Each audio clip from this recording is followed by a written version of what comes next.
সকালবেলা ঘুম থেকে ওঠার পর নাস্তা টাস্তা করে জাস্ট মোবাইলটাকে স্ক্রলিং করছিলাম।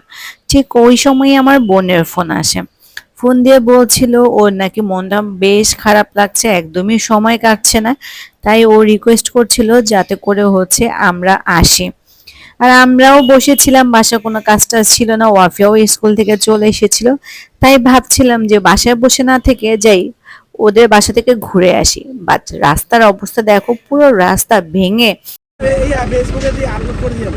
আচ্ছা।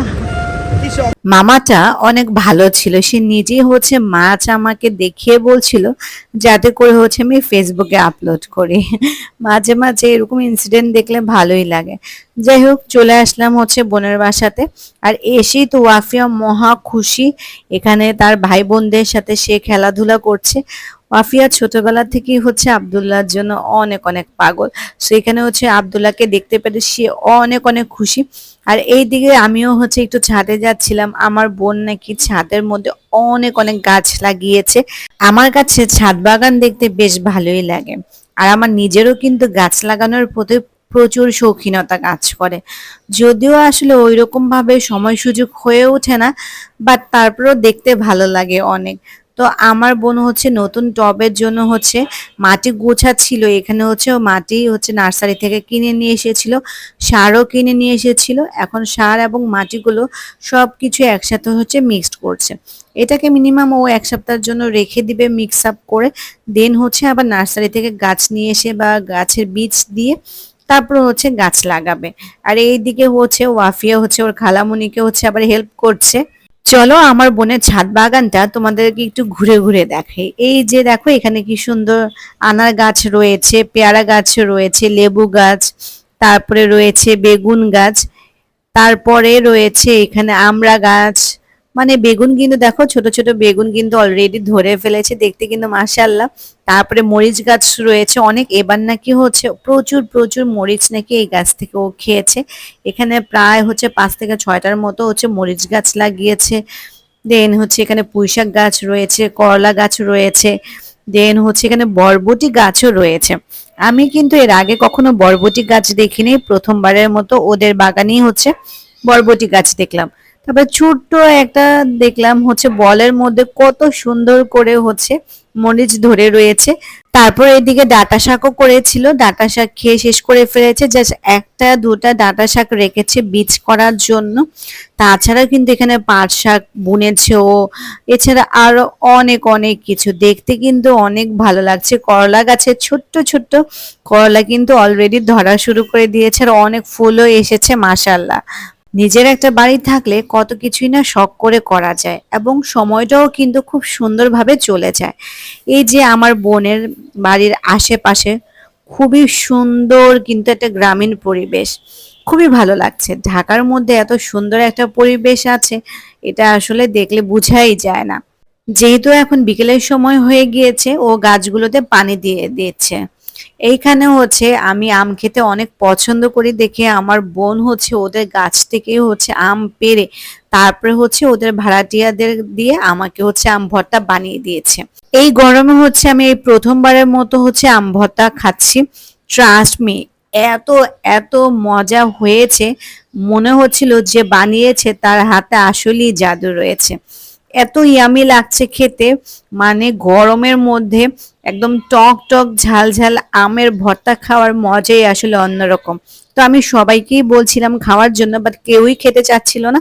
পরে আমি নিজেই একাই সবটা ফিনিশ করে ফেলি। আর এইদিকে আম্মু আসার সাথে সাথে আমার বোন বায়না করা শুরু করে দিল যে আম্মুর হাতের কাচ্চি বিরিয়ানি সে খেতে চায়। তাই আম্মু ভালো করে গরু মাংসটাকে মেরিনেট করে নিয়েছে, চালটাও সিদ্ধ করে নিয়েছে, এখন পেঁয়াজ বেরেস্তা করতে বসিয়ে দিয়েছে। তো আম্মু কাচ্চি বিরিয়ানি রান্না করার সব প্রস্তুতি নিচ্ছিল, আর আমি আর আমার বোন এইদিকে ক্যারাম বোর্ড খেলছিলাম। অনেক অনেক বছর পর ক্যারাম বোর্ড খেলছিলাম। আমার কাছে ক্যারাম বোর্ড খেলতে অনেক অনেক পছন্দ, বাট এত বছরের আসলে চর্চা না থাকার কারণে ক্যারাম বোর্ড খেলাটা আসলে ভুলেই গিয়েছি।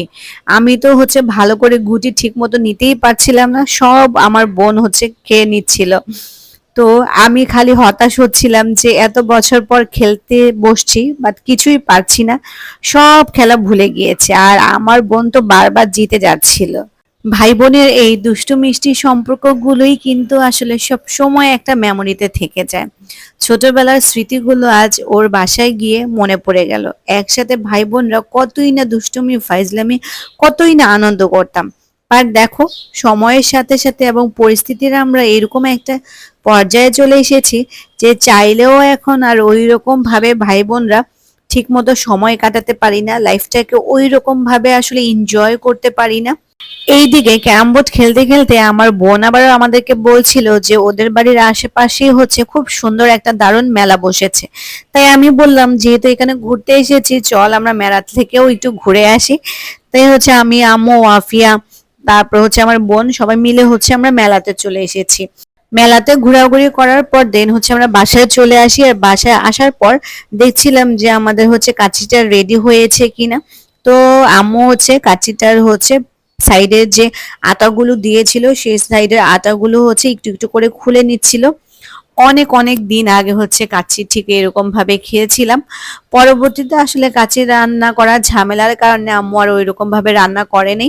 আজকে হচ্ছে আমার বোনের উছিলা হচ্ছে আবার আরেকবার কাচ্চি খাওয়া হচ্ছে।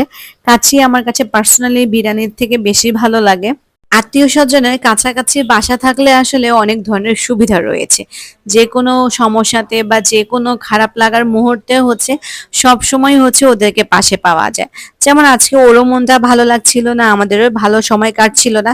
ও ফোন দিয়েছে, আমরাও জলদি করে চলে এসেছি আর দুজনে মিলে হচ্ছে খুব সুন্দর একটা ভালো সময় কাটিয়েছে। রান্না করতে করতে অলমোস্ট হচ্ছে রাত 9:30 বেজে গিয়েছে। তো আমাদের আবার 10টার দিকে হচ্ছে বাসায় যাওয়ার জন্য ব্যাক করতে হবে। এই দিকে হচ্ছে ওয়াফিয়ার মনটা আজকে বেশি খারাপ, কারণ হচ্ছে সে মেলায় গিয়েছিল। সে আমার কাছে অনেক কিছু আবদার করেছে, বাট আমি তাকে কিনে দেই নাই। সেজন্য তার মনটা বেশ খারাপ, বাবার কথা বেশি মনে পড়ছে। বাবার কাছে কখন আমার নামে কমপ্লেন করবে সে আশায় সে বসে আছে।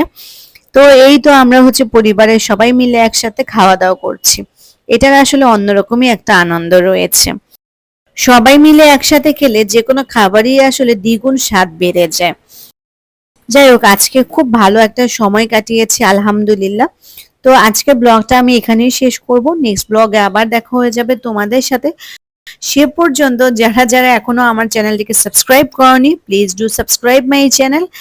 এন্ড যারা যারা এখনো পেজটিকে ফলো দেওনি, অবশ্যই গিয়ে ফেসবুক পেজটিকেও ফলো দিয়ে আসবে। তো সবাই ভালো থাকবে, সুস্থ থাকবে। আজকের মতো বিদায়, আল্লাহ হাফেজ।